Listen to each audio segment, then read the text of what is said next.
This week on The Other Side, we'll bring you right up to speed on what's going on in Iran and the debate that has split the political right across the Western world. Intervention or isolation? Which should the US choose? If they stay out of it, will things get much worse later on? If they get directly involved, will they be drawn into another costly foreign forever war? Also, Albo needs to act decisively to fix his government's terrible relationship with the Trump administration. Treasurer Jim Chalmers flags even more taxes on the way, but there's no talk of cutting the size of government, of course. And Orcus seems to have been saved, for now, by Britain. All that and more this week, because it's time you got the other side of the story.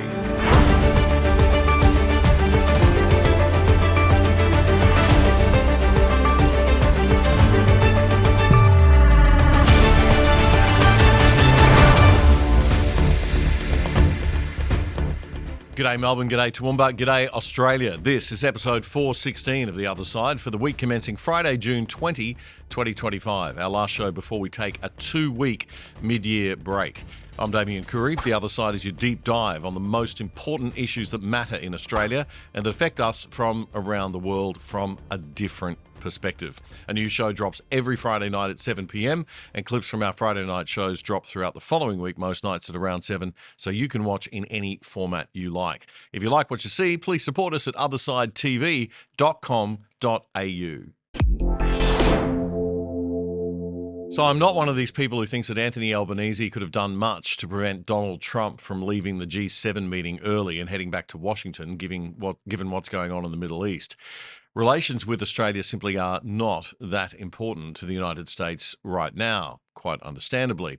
The president's got a few more pressing matters to deal with.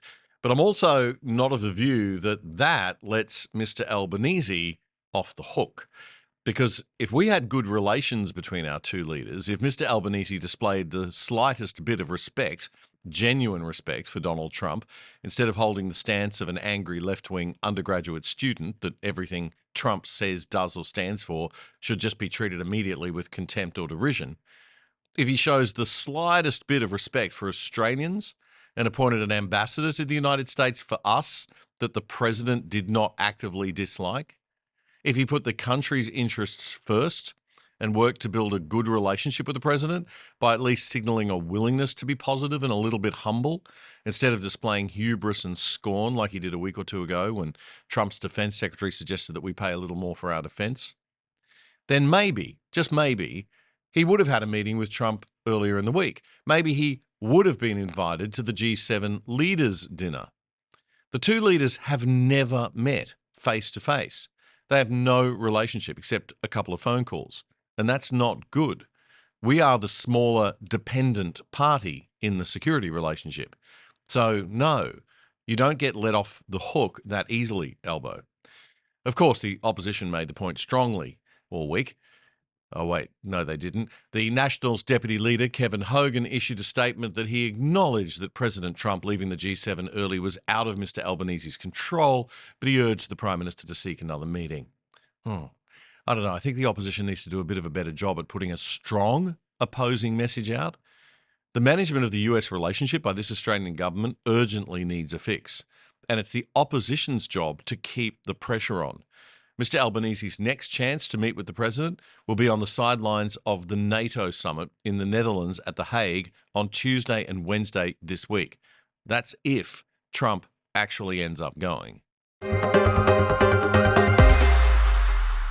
Despite Prime Minister Albanese's failure to meet with President Trump at the G7, it looks like AUKUS, the strategic security partnership between the US, the UK and Australia, might be safe, despite the 30-day review that the Trump administration is conducting.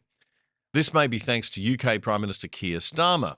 While standing next to Donald Trump for a media briefing after the two men had their bilateral meeting and signed a new trade deal between the UK and the US, they got asked a question directly from a reporter about whether AUKUS was still going to proceed. Is that still proceeding? You can just sort of review with that. Yeah, we're proceeding with that. It's a really important deal to both of us. I think the president is doing a review. We did a review when we came into government, so that makes good sense to me. But it's a really important. We're very long-time partners and allies and friends, and we've become friends in a short period of time. He's slightly more liberal than I am, to put it mildly. Always stand slightly on the left. but for some reason we get along. We make it work. The AUKUS partnership was announced in September 2021 with the goal of deepening military, technological and intelligence cooperation in the Indo-Pacific region, primarily to counter China's growing influence. The main pillar of AUKUS, first up, is helping Australia acquire nuclear-powered submarines, which will involve the United States and the UK rotating nuclear subs through an Australian base off WA from 2027. It'll also involve Australia purchasing up to 5 Virginia-class submarines from the United States and a new class of SSN AUKUS submarines that are being built and developed jointly by all 3 countries and which will eventually be operated by Australia. It's very important to note that these submarines are nuclear-powered, not nuclear-armed. Anyway, what you need to know as taxpayers is, how much are we paying for all of this and what are we getting? Well, Australia has budgeted between 268 and 368 billion Aussie dollars all up over the next 3 decades. It's around sort of 10 to 12 billion dollars a year if you kind of average it out. So to put that into perspective, the Tasmanian state budget every year is about 10 billion. So it's more than that. It's about a fifth of our entire defence budget altogether, and the whole defence budget is about 2% of our GDP. The first payment is supposed to go to the US this year. That's $2 billion. We've paid $500 million of that so far. This money is supposed to go towards helping the Americans move their submarine manufacturing along a bit. It's very, very slow. The first Virginia-class submarine is supposed to be delivered to us in 2032. That's the year of the Brisbane Olympics. That's 7 years away. The second submarine will come in 2035 and the third one in 2038. That's all that we've ordered for now. Each sub is likely to cost about $4.5 billion. About $60 billion will be spent within Australia on infrastructure over the next 3 decades. And some of the money will also go towards developing the SSN AUKUS class submarines in collaboration with the UK. The UK will be contributing about $10 billion to AUKUS. Now, ABC News reports that America's submarine program is very slow at production right now. But Christopher Miller, the acting defense secretary in the first Trump administration, he's a big AUKUS supporter. He said that Washington will definitely meet its obligations, as ABC News' Mark Willesee reported this week.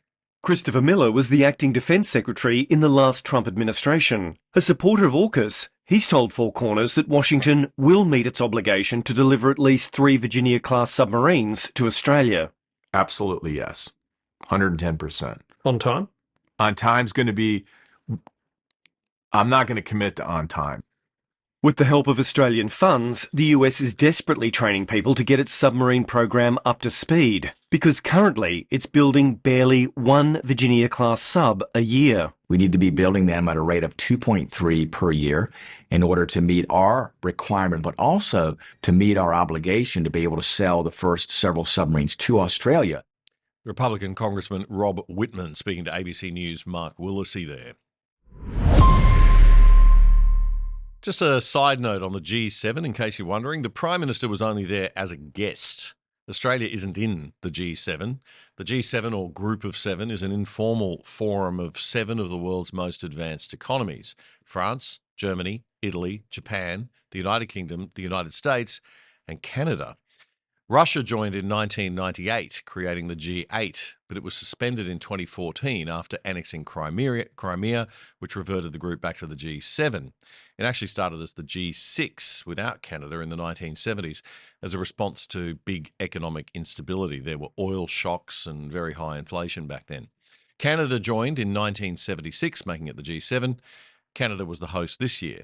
Among those invited as guest leaders were Anthony Albanese, Indian Prime Minister Narendra Modi, Mexico's new president, Claudia Sheinbaum, and the presidents of Brazil, South Africa, South Korea, and Ukraine's Volodymyr Zelensky. If Canadian Prime Minister Mark Carney had followed the lead of previous summit hosts and invited guest leaders to participate in the joint sessions with the G7 leaders, then Mr. Albanese would at least have had the opportunity for a meet and greet photo and a casual chat with Donald Trump. Which begs the question, why is Canada in the G7 and not Australia? Canada's got a population of 41 million and a GDP only slightly more than Australia, and much lower GDP per capita. Food for thought. Donald Trump has never been a fan of the G7. He made that clear this time, commenting that Vladimir Putin shouldn't have been kicked out of the old G8 and that China should be invited to join. He probably realizes that the other bloc of powerful nations is gaining more and more power, the BRICS group, Brazil, Russia, India, China, and South Africa, who all got together after being excluded from the G7. If you like The Other Side, one of the best ways you can support us is by signing up for the products of our sponsors. And one of our best sponsors is PIAV, the virtual private network that stops people spying on your internet activity. It'll keep you and your family truly safe from the prying eyes of big governments and corporations without slowing down your internet speeds. And you can watch Netflix or other streaming services using your regular accounts with them as if you're viewing from any country in the world. You can sign up for less than $3 a month and get a whopping 83% off the normal price. Just go to piavpn.com/otherside to sign up and you'll get the discount. And you'll get more info on those special deals if you check it out. That's piavpn.com/otherside.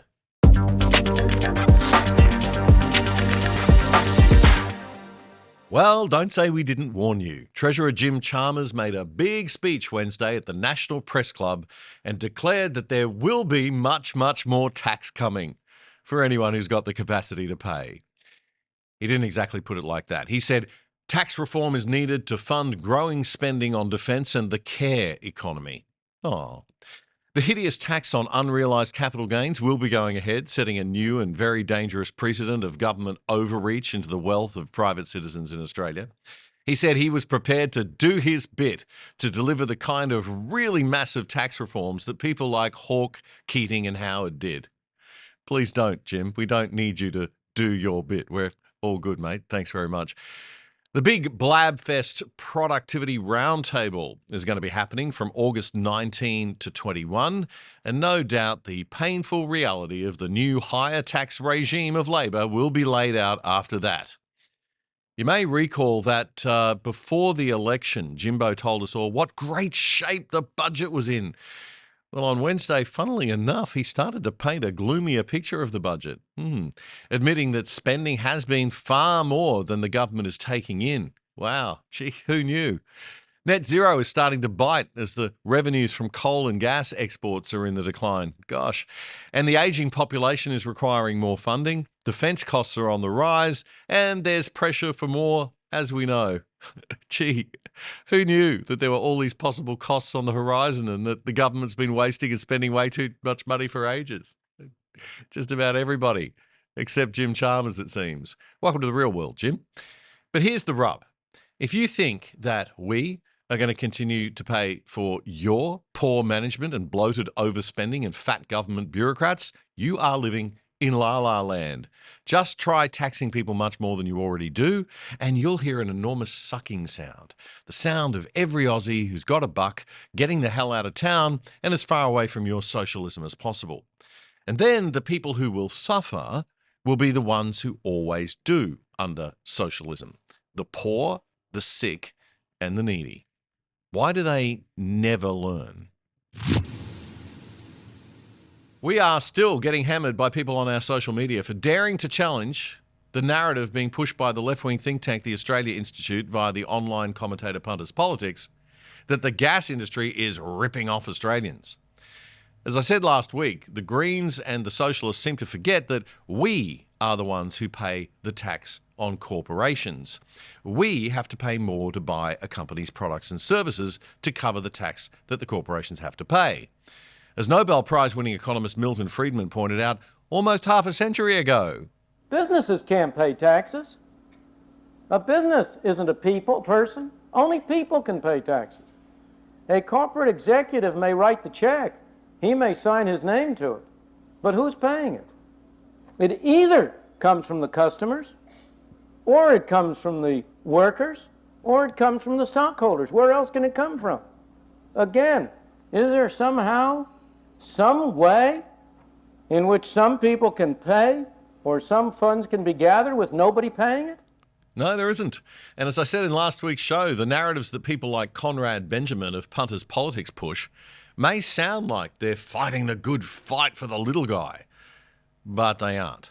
They're peddling the typical lefty propaganda that is messing with our young kids' minds, making everyone think that they're the victim of a horrible system that's oppressing them, when actually they live in arguably the freest and richest and most open and transparent country in all of human history, thanks to liberal free market economics and capitalism. Paying money to the government is not the same as paying money to Australians. We are not the government, and the government is not us. So even if the government was not getting its so-called fair share of tax, that money is still in our Australian economy, creating jobs, paying your super dividends, and providing cheaper gas. I'm surprised that some of our fellow Aussies still haven't worked out that the government is not a charity organisation full of nice people keeping us safe and taking care of us, doing lovely things. As I also said last week, this show runs on the smell of an oily rag, so I haven't got a team of researchers to take apart the complex claims that the Australia Institute keeps making. But I promised I'd provide a bit of info each week for a while, and last week we looked at how much tax Woodside Energy, the big Aussie gas producer, pays, and we found that it was quite adequate, even by left-wing high tax standards. You can check that out on our channel. This week, I took a look at a study by the big accounting and consulting firm KPMG called The Economic Contribution of the Gas Industry. This study came out in December. In the executive summary, it says that the gas industry encompasses businesses along the entire hydrocarbon value chain, including in exploration, development, construction, extraction and processing, distribution, storage, wholesaling and retailing. That's a lot of jobs. And it's a large part of the Australian economy. In 2021-22, it added $85 billion in value to the economy. It had a gross operating profit of $79 billion. It paid $6 billion to workers across 30,000 full-time equivalent jobs, and it represented 3.7% of our nation's GDP. As for the claims that we are selling off everything overseas, $86 billion worth of gas products were sold overseas. Hang on, that's a good thing, isn't it? $7 billion worth of gas products were sold to Australian households, and $39 billion worth was sold to Australian businesses. So that's $46 billion sold here, $86 billion sold abroad, bringing that money into Australia. Get it? Right? When we sell stuff over abroad, the money comes in. Of which the gas industry, by the way, spent $33 billion buying the goods and services of other Australian businesses. Let that sink in. There is no rip-off here, folks. The KPMG report also says that the industry paid $17 billion in taxes and royalties in financial year 23-24. So again, we've got to ask ourselves, why is Punters Politics not telling us all of this? Why is the Australia Institute not telling us all of this? Who are the people pushing this narrative about the gas industry, and why? Former SAS soldier Ben Roberts-Smith has made an appeal to the High Court, seeking a new trial in his defamation case against Channel 9 that he lost 2 years ago. You may recall that just last month, the full court of the Federal Court upheld Justice Anthony Bezzanco's finding back in 2023 that Roberts-Smith was complicit in the murder of unarmed detainees in Afghanistan on the balance of probabilities. His lawyers have made the latest submission asking the High Court to permit a new trial that would enable his former mistress to give what he claims is important evidence that wasn't allowed at the first trial. The Australian newspaper reports that the application concerns an explosive secretly recorded conversation with Channel 9 news reporter Nick McKenzie, in which it's alleged that the journalist claimed he'd been actively briefed about Nine's legal strategy. The High Court may take several weeks to make a decision about whether it will accept the appeal. Roberts-Smith has apparently separately lodged notice with the High Court, arguing that he was denied presumption of innocence in the original defamation trial too, and that he was wrongly branded as a serial war criminal. The Australian reports that he is again challenging the findings that he was complicit in the murder of Afghan detainees. Roberts-Smith is alleged to have been involved in the murder of a farmer kicked off a cliff and a one-legged man dragged from a tunnel at the compound known as Whiskey 108. Roberts-Smith says that In affirming Justice Pasanko's findings, the full court erred by preferring delayed, contradictory and memory-impaired eyewitness accounts over Australian Defence Force operational records of engagements. The findings brand the applicant a serial war criminal, a criminal condemnation of the most ruinous kind, yet they were reached in civil proceedings absent the criminal trial safeguards of a jury, prosecutorial disclosure and proof beyond reasonable doubt, the application says. The full court appeal judges said last month that they accepted the evidence in the defamation trial that Robert Smith killed the one-legged man because there were 3 eyewitnesses to the murder. They ruled that Justice Pasanko had given sufficient weight in his original 2023 verdict to discrepancies between the evidence of the Afghan witnesses. It's messy stuff. These defamation trials that only require the proof of a balance of probabilities that a thing happened are concerning. They don't afford the appropriate protection of a criminal hearing, and they leave things really ambiguous. It's bad enough when we're talking about what might or might not have happened late at night between 2 political staffers in a ministerial office at Parliament House, let alone when applied to our most elite soldiers in the messy and foggy theatres of war that we expect them to fight and risk their lives for us in.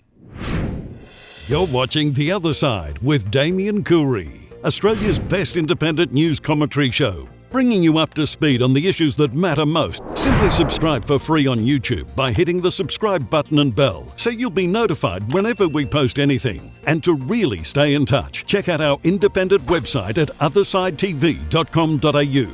You can sign up for free there too, or join the exclusive side and help support our show for less than $5 a month.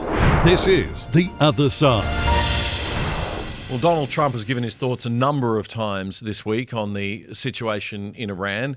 Up until the time we recorded this week's show, he was keeping his decisions about the scale of any American intervention close to his chest. He did say that he would take a couple of weeks now to make a decision. That's kind of throwing Iran a bit of a lifeline. He's optimistic that there might be hope for negotiations. So we're going to go to the background of how we got to this point now. Israel's attack on Iran came the day after a 60-day deadline passed on a personal letter that Trump had sent to Ayatollah Khamenei in March, offering a deal, but warning 60-day deadline or face potential military action.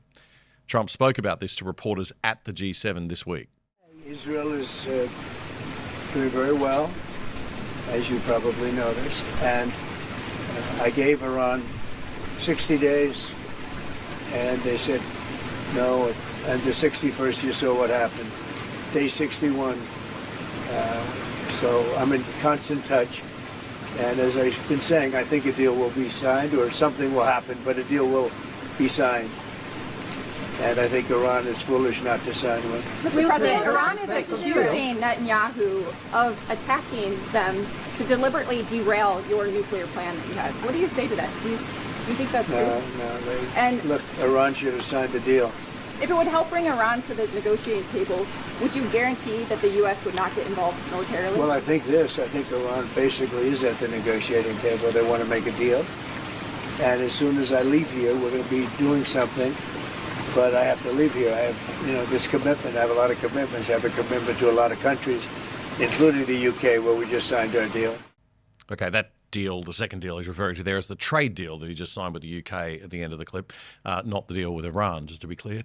Trump then had dinner with the other leaders of the G7, a dinner that Anthony Albanese was not invited to, and then he left to go back to Washington after that. French President Emmanuel Macron said Trump had left to sort out a ceasefire.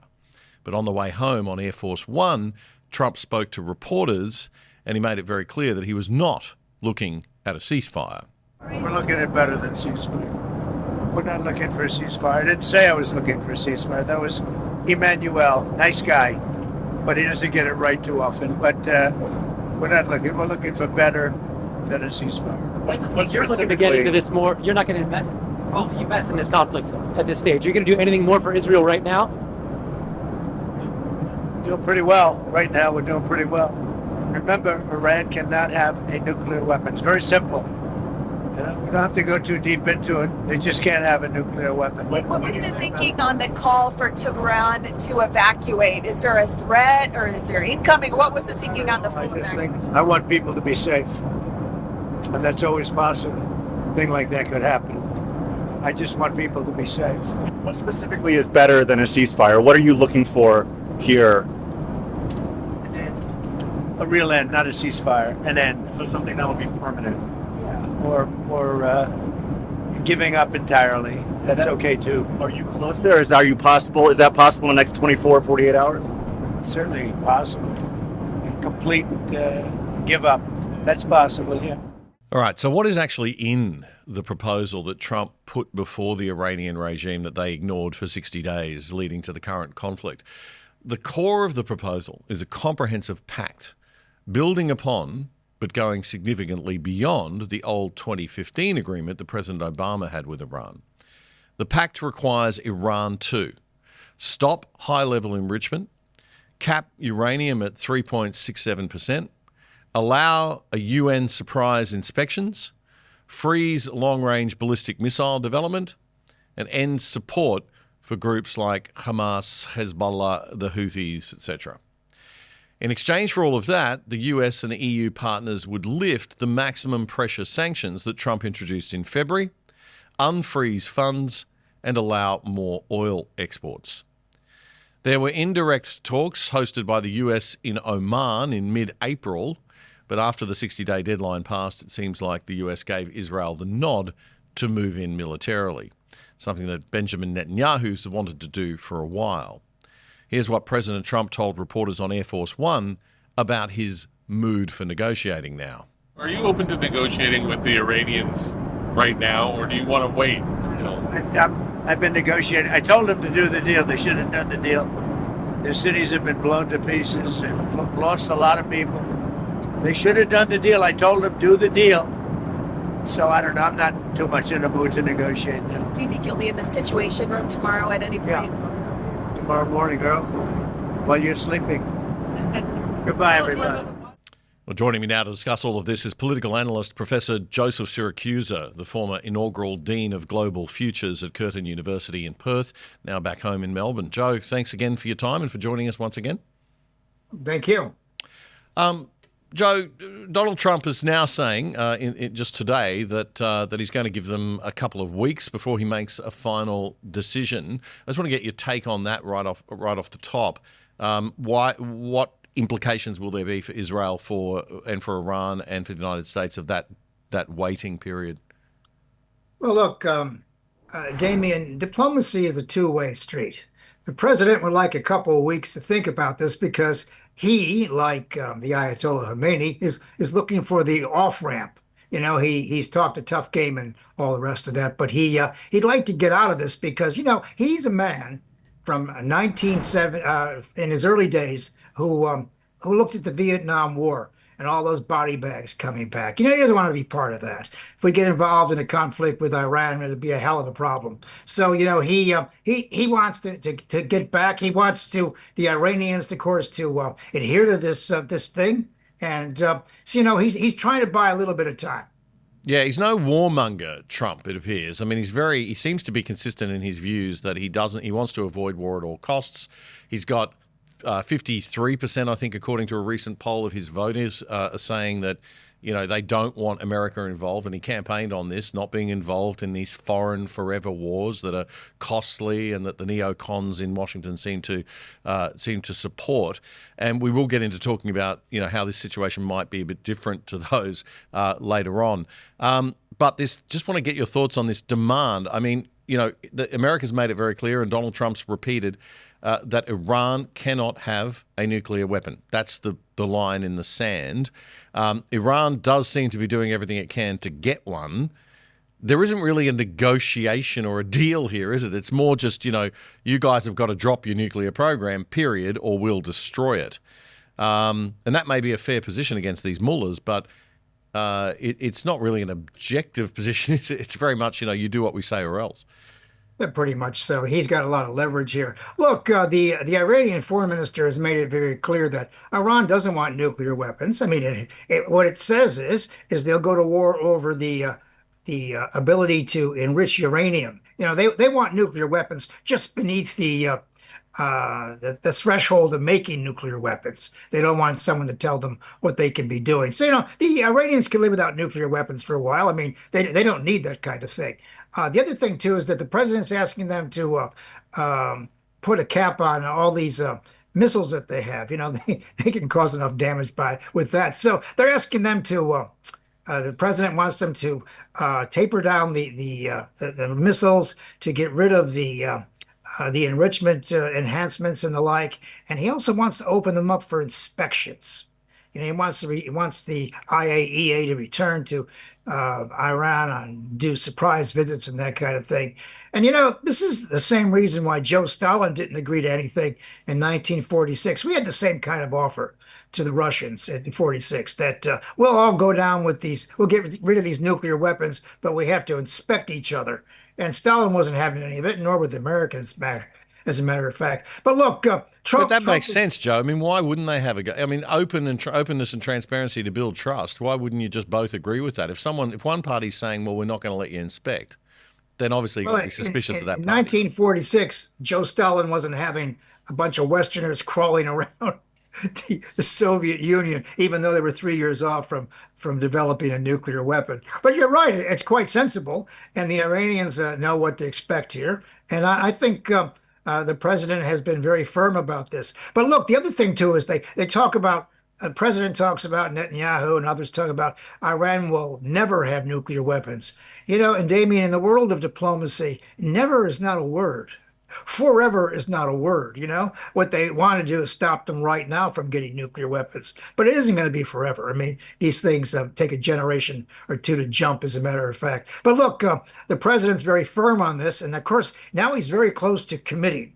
And it all sort of centers on what America B-2 bombers can do with that bunker buster. Now, look, there are a lot of smart people in Washington who say that those B-2 bunker busters won't work. You really can't break their program that way. The only way to stop them is to send in troops and do inspections, okay? That kind of thing. You know, the bunker buster they have only goes about 60 meters. Those tunnels are further down than that, as a matter of fact. Yeah, so this is that mountain they're talking about where they've deep down they've got the plant, and then you've got to. I've heard that you've got to drop. They'd have to drop one bomb and then drop another bomb on top of it immediately after to get as far down as they would need to get and fall out to get to where the plant is.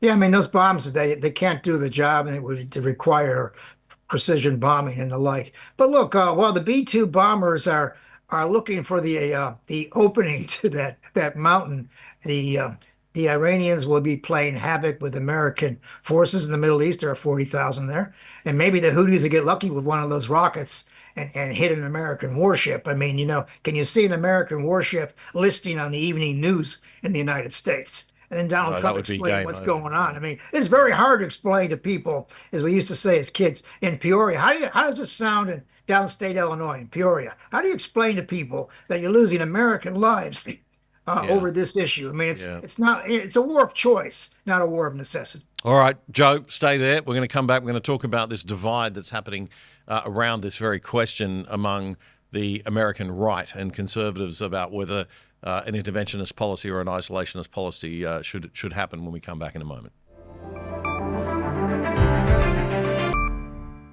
I want to tell you about a fantastic initiative that's happening out of Canberra right now. It's called the Awards for Men in Leadership. The awards are given out on International Men's Day, which is November 19. They're designed to combat the increasing denigration of masculinity in our culture and the widespread discrimination against males inside and outside the workplace. The goal is to lift the well-being of boys and men and facilitate healthy collaboration between men and women. The awards for men in leadership are designed to inspire men to make a bigger contribution to family and community and to elevate positive male role models. There's a $10,000 scholarship for studies and professional development, public recognition for the winners, and a year of mentorship and executive coaching for each recipient. It's targeted at young men and middle-aged guys who fought their way up from some other kind of disadvantage. This is the third year of the awards and it'll be the biggest yet. To find out more, Just search up the Awards for Men in Leadership on Facebook. The Other Side with Damien Coorey is Australia's best independent news commentary show, bringing you up to speed and diving deep on the issues that matter most in around an hour. So you don't miss a thing. Subscribe now to our YouTube channel at Other Side Oz by clicking the button and the bell below the picture frame. And follow us on X now at Other Side Oz. That's AUS at Other Side Oz. It's free. This is The Other Side.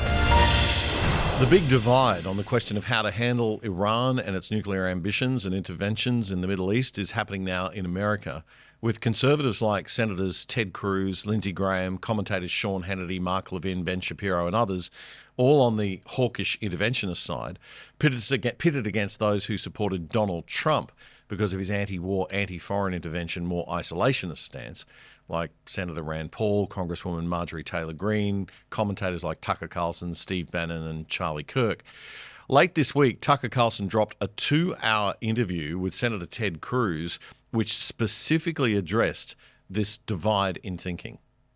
For a long time, people had perceived two different poles of Republican foreign policy. There have been interventionists, and those have been people like John McCain and Lindsey Graham, George W. Bush, and there have been isolationists. And the most prominent of those have been Ron Paul and Rand Paul, and there are others. And people perceive those are the two choices. You got to be one or the other. I've always thought both were wrong. I don't agree with either one. The way I view my own foreign policy... I'm with you, by the way, for whatever it's worth. Yeah. I agree with you. Okay, good. I don't know who set up that binary, but there are lots of choices, actually. I mean, people sort of naturally fall into, I think they want to classify people, and they're like, okay, you're one or the other, and you got to be all or nothing. And the interventionists, it seems, have never seen a country they didn't want to invade, and that doesn't make any sense to me. And the isolationists, I think, don't take the threats to America seriously, and I think that's naive and it doesn't work. And so my view, I consider myself a third point on the triangle. And what I describe that as is that I am a non-interventionist hawk, which sounds a little weird, but what do I mean by that? I mean the central touch point for U.S. foreign policy and for any question of military intervention should be the vital national security interest of the United States. How does this make America safer? How does this protect Americans? If it does, we should be strong. U.S. Senator for Texas, Ted Cruz. Joining us on the other side this week is political analyst Professor Joseph Siracusa, the former inaugural Dean of Global Futures at Curtin University in Perth, now back in Melbourne. Joe, thanks again for your time. Intervention depends on many, many things, and we can moralise all we like, I guess, but it has a lot to do with just who is the bigger gorilla in the room, right? What's your take on this? I mean, America pretty much can make the demand of Iran that it doesn't develop a nuclear weapon, or is America potentially overreaching and people not thinking about how bad things could actually get? I think America is overreaching. You're absolutely right there.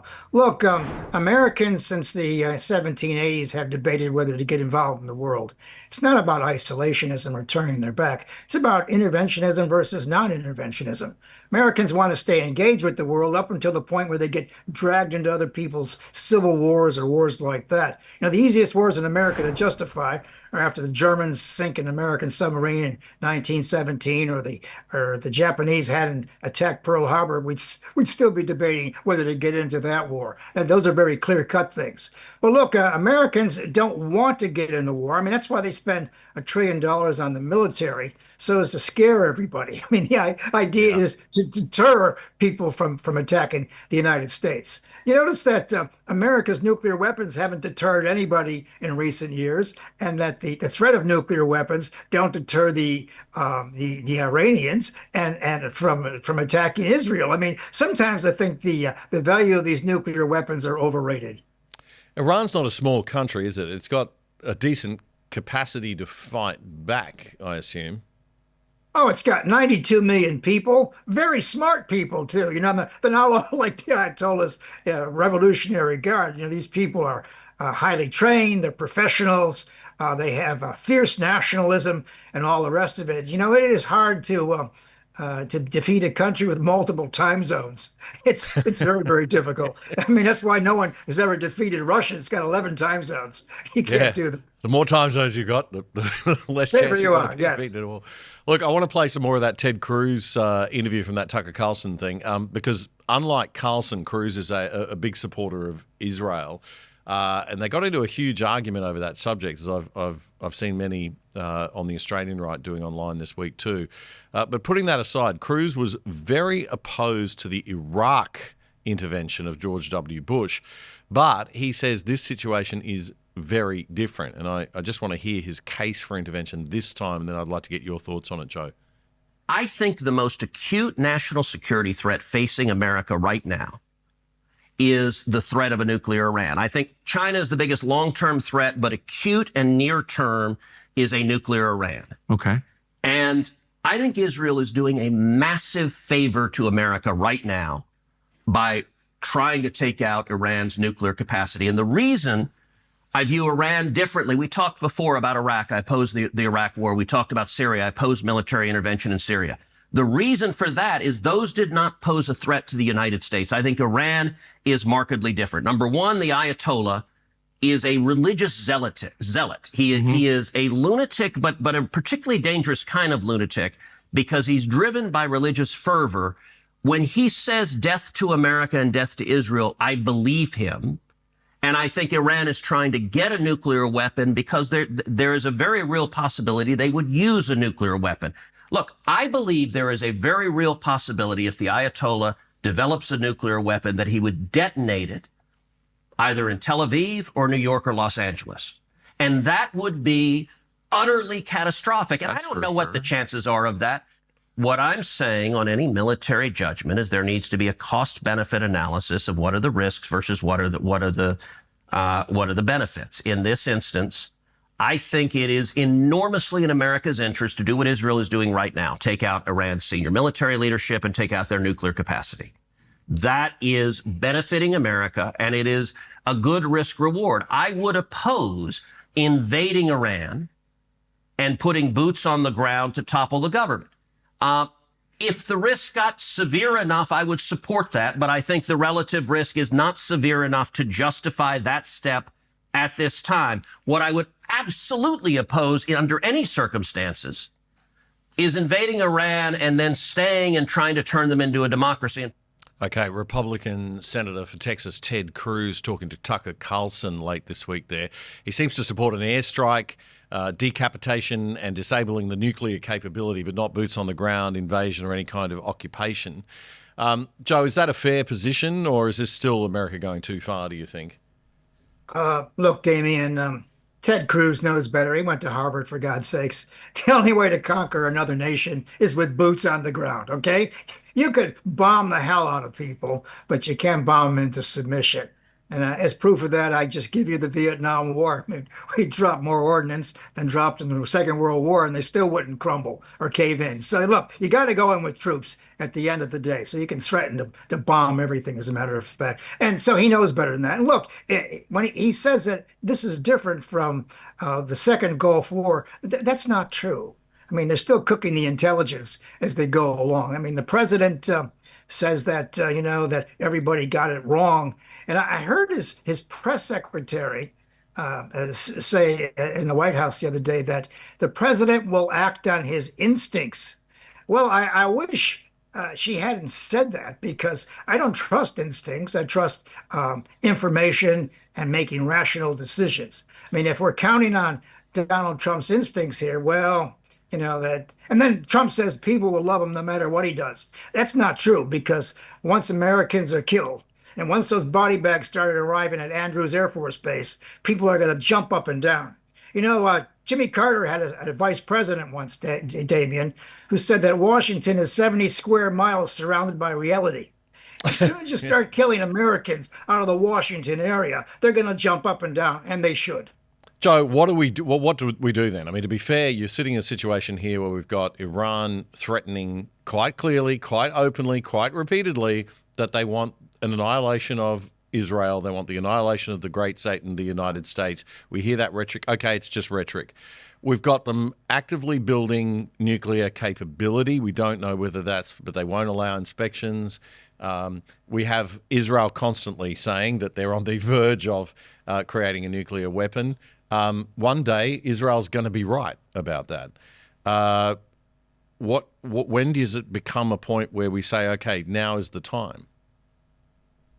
Yeah, I know what you mean. Look, a lot of this originates from the 1979 revolution. You know, America has got a lot of unfinished business with Iran, particularly when they took those 66 American hostages in Tehran and kept them for over 400 days and destroyed Jimmy Carter's career. You know, that should have been the occasion to strike hard at these people. The trouble is, we didn't have anything to replace the Shah with. The Shah, I think, died shortly later in a Egyptian hospital, and you know the revolution just came. So a lot of this is unfinished business because we lost American troops trying to in that rescue operation. And Iran has said since 1979, death to Satan and death to the Israelis. You know, Israelis. I have to tell you that. I don't think rhetoric is exactly rhetoric. I mean, sometimes rhetoric is exactly what they say. They'd like to do these things. Can they do them? No. It may be their organizing, their rallying point, but they can't do anything about it. And if they even started to attack Israel like that, I mean, Israel has over 100 nuclear weapons. I mean, they would just simply eliminate Tehran and other parts of Iran, and that would be the end of the story. But look, we've got to provide diplomacy here. You know, Donald Trump's great advantage is he's got more power on the board than anybody else. And he could tell the Iranians, look, we want some kind of a deal here. We want inspections. We want you to cool it on the enrichment and all this kind of stuff. And then he's got to tell the Israelis to cool it. I mean, the Israelis want to go in and they're looking now for regime change and all the rest of it. I think the Israelis are biting off more than they can chew here because there's really no way to have regime change without ground. They're taking advantage of this situation to try and push their agenda, which would be ultimately I didn't think Netanyahu could play President Trump this well. I mean, I know he played Joe Biden pretty well. You think that's happening? Yeah. Well, okay. I mean, I don't know how successful he's going to be at this because U.S. Army Vice Chief of Staff General Jack Keane, I want to just play a clip of him. He's a military strategy media commentator in the U.S. and he told Fox News that he believes there is absolutely no intention of a ground invasion or any plans for regime change or occupation. Let's have a listen. Some people are saying that this is going to lead to another forever war. And let's take that off the table pretty quick here. The United States and Israel has no intention of conducting a ground invasion of Iran, similar to what we did in Iraq and Afghanistan, the purpose of which was for regime change, was for occupation, which led to nation building. And the length of that protracted the war, and that is a lousy taste people have in their mouth about it. But that's not on the plan here for anybody. This is an air campaign by Israel, and if the United States get involved in it, we are supporting that air campaign with a limited but very focused attack on maybe one or two of their buried facilities. And that's it. Doesn't sound like there's the capacity in the United States anywhere in either side of politics, really, for an all-out sort of attack, right? Well, yeah, I mean, an all-out attack would include that you're involved in nation building, that you have to replace something after it's gone. And after Iraq and Afghanistan, I think Americans are a little fed up with nation building.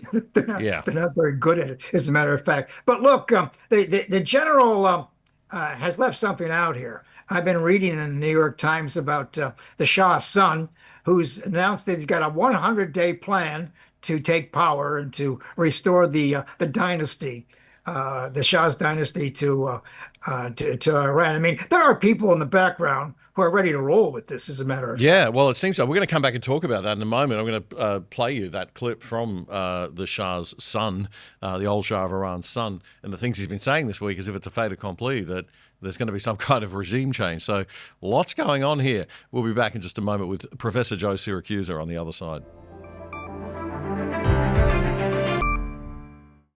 Did you know that with a virtual private network or VPN on your computer, tablet, or phone, you can log into your favorite streaming services like Netflix from home with an internet address from anywhere in the world and watch all the shows that they offer in other countries, including stuff in different languages? And using a VPN to route all your internet traffic through a third-party server means that big corporations and big government can't spy on you. If you sign up now with private internet access, we think they're the best VPN servers out there, as a viewer of The Other Side, you can get 83% off the price of your subscription and get online for less than $3 a month. Check it out right now. Go to piavpn.com/otherside. That's piavpn.com/otherside. It's a great service, a rock bottom price, and supporting our sponsor, you are helping to keep The Other Side going and growing.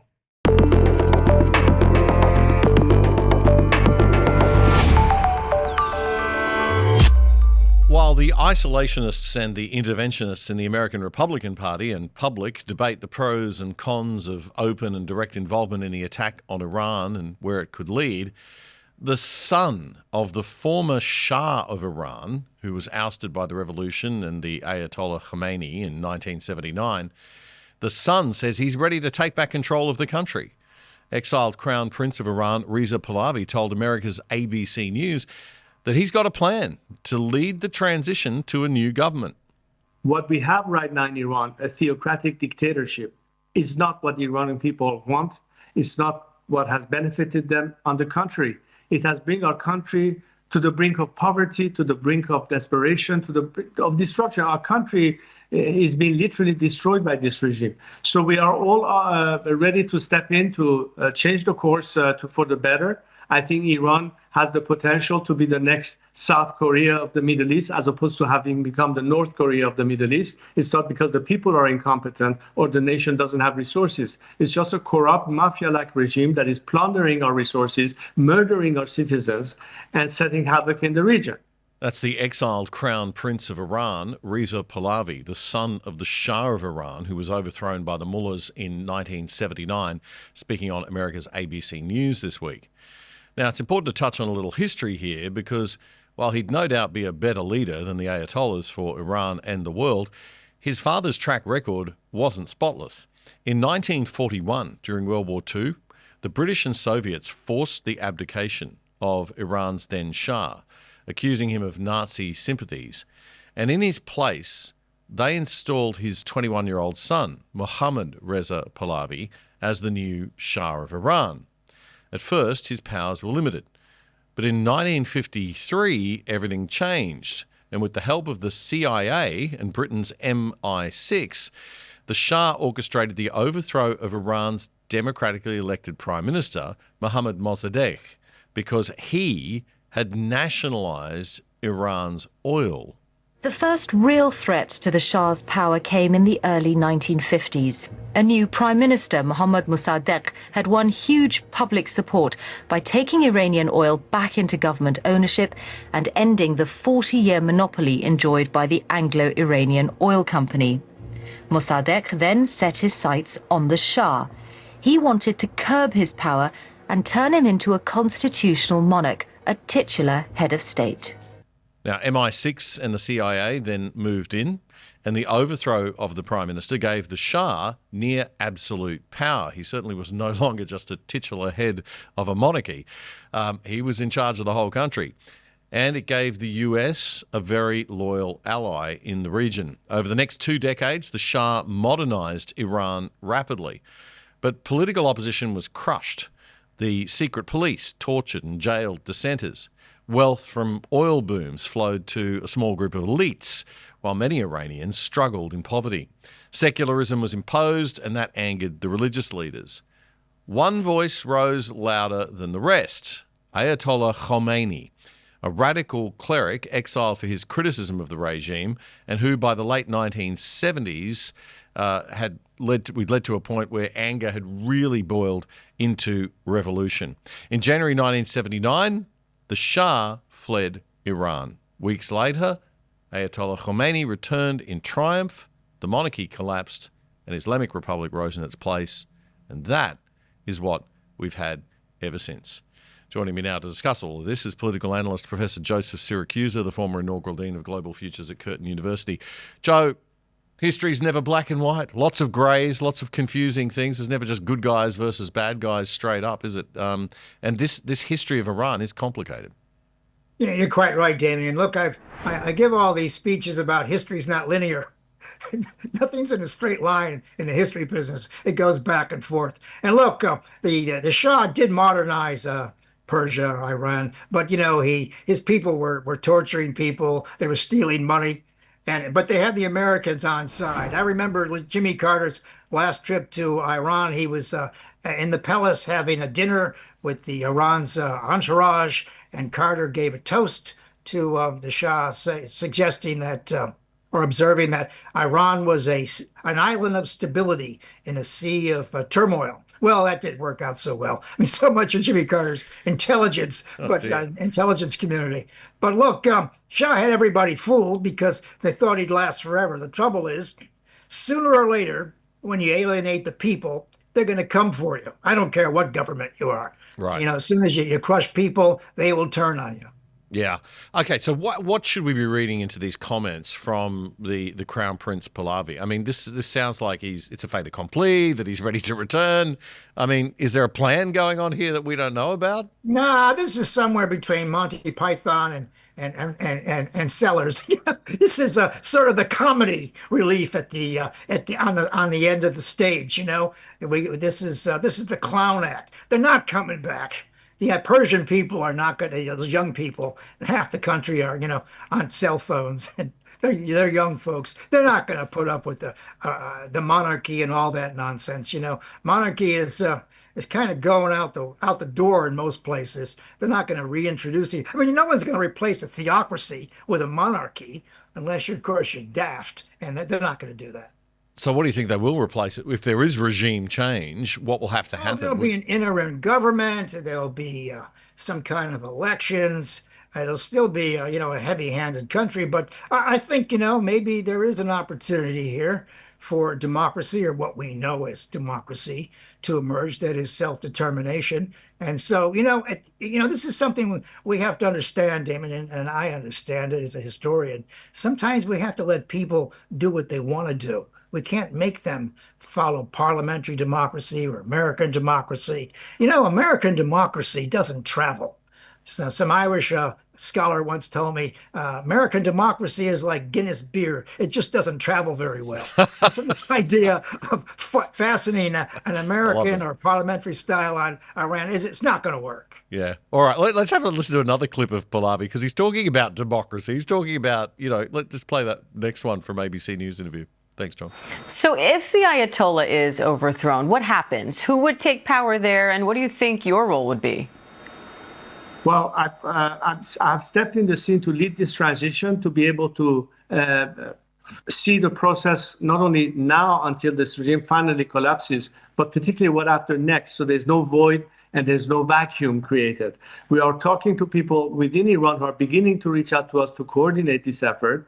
So basically, you're talking about an interim government that maintains orders in the country and makes sure the country continues functioning, but at the same time sets the stage for a democratic process whereby Iranians will ultimately be able to choose through the ballot box what ultimately is what they want for their own future.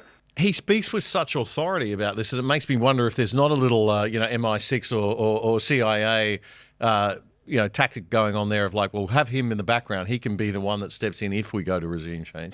I'm sure he's in touch with CIA and MI6 and all the rest of it. I mean, I'm sure he has his supporters there, people who have maybe no sense of what's going on. But, the idea of him returning to a country where his father was expelled, or there was a real revolution. Yeah, it wasn't a fake revolution. It was a real revolution. And there was a real revolution. He fell, and when Ayatollah took advantage of the opening. In other words, they didn't throw this guy out of power to bring the Ayatollah back. The Ayatollah came back and he took power. So, he filled this vacuum.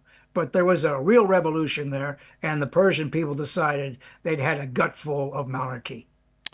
Joe, how do you think all this is going to end? We should wrap up, I guess. But, do we now have Donald Trump saying he's going to take a couple of weeks? That's a good sign that there might be time for a change of heart from the Iranian leadership, that they might open themselves up a little bit more to transparency, inspections.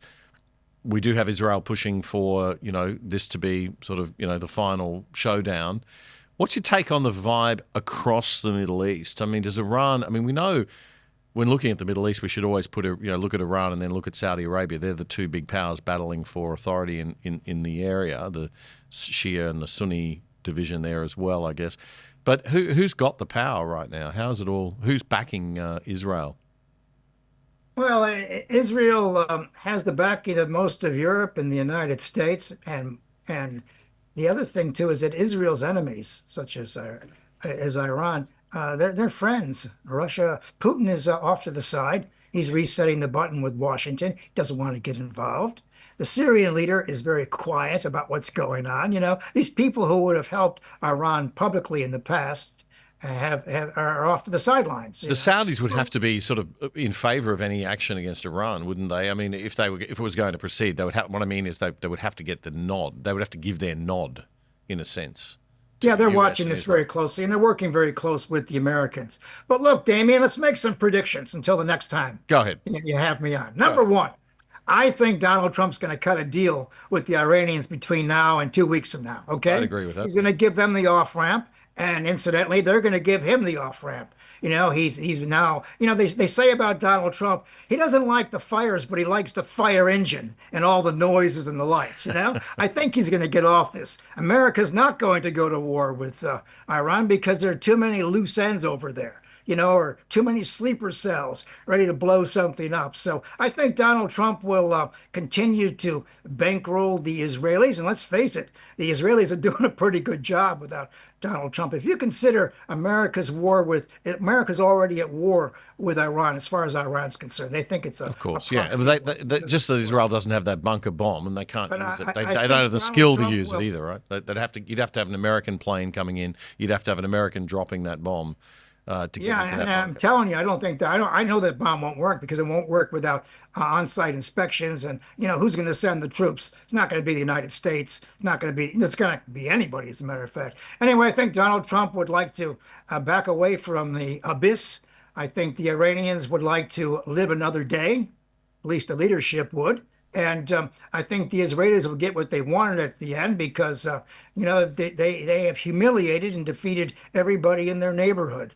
Hamas, Hezbollah, and now the Iranians. I mean, the pressure off on Israel, I think, is off right now because they've been able to handle these people with American support, that is, physical support. But look, without ammunition bombs and interceptors, Israel would collapse. It's not collapsing.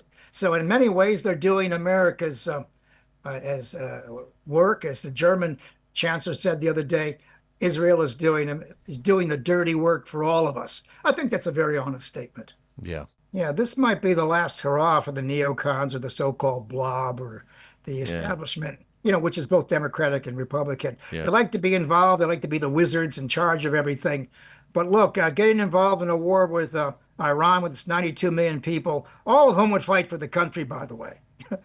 As soon as the invader comes in, people forget their differences and start shooting the invader. I mean, it's just common sense. Happens all the time. And I think the American people do not want to get involved in this. And look, Donald Trump understands as impresario of television that if you're going to have an audience, you got to make sure it's a happy ending.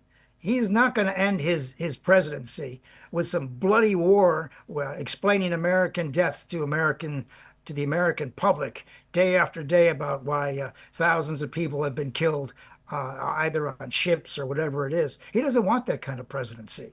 He wants to be remembered as a peacemaker, and he might pull it off. I mean, I think he'll get the Iranians to come to the party in a superficial way. Are the Iranians dangerous? Not really, but the leadership there is. I mean, they would do Israel terrible things if they could do it. But you notice they haven't been able to do it. Israelis have done the one thing that most nations don't want to do, including Australia, I might add, is they're involved in eternal vigilance. They're armed to the teeth and they're protecting themselves, and they're not waiting for anyone to come to the party. And so, that's what America loves, is nations that fight for themselves. They'll help anybody that helps themselves, but they're not going to help anybody who doesn't help themselves.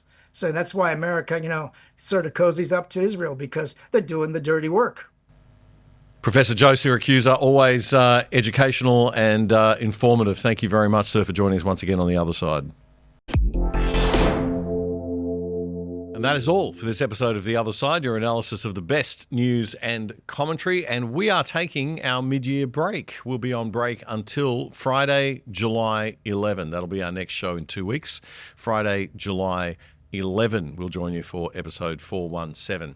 Clips from this show will be dropping throughout the week as usual on our YouTube and Rumble channels and on X.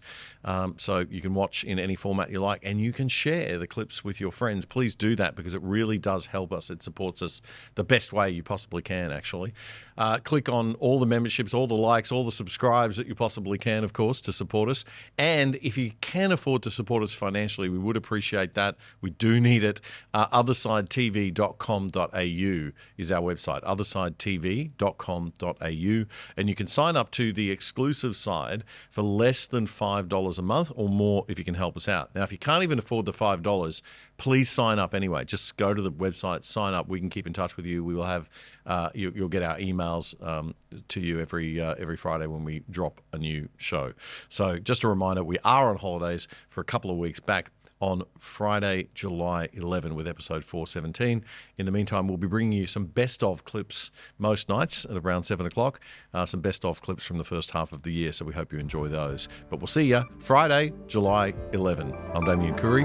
Bye for now. The Other Side with Damien Coury is Australia's best independent news commentary show, bringing you up to speed on the issues that matter most. Simply subscribe for free on YouTube by hitting the subscribe button and bell, so you'll be notified whenever we post anything. And to really stay in touch, check out our independent website at OthersideTV.com.au. You can sign up for free there too, or join the exclusive side and help support our show for less than $5 a month.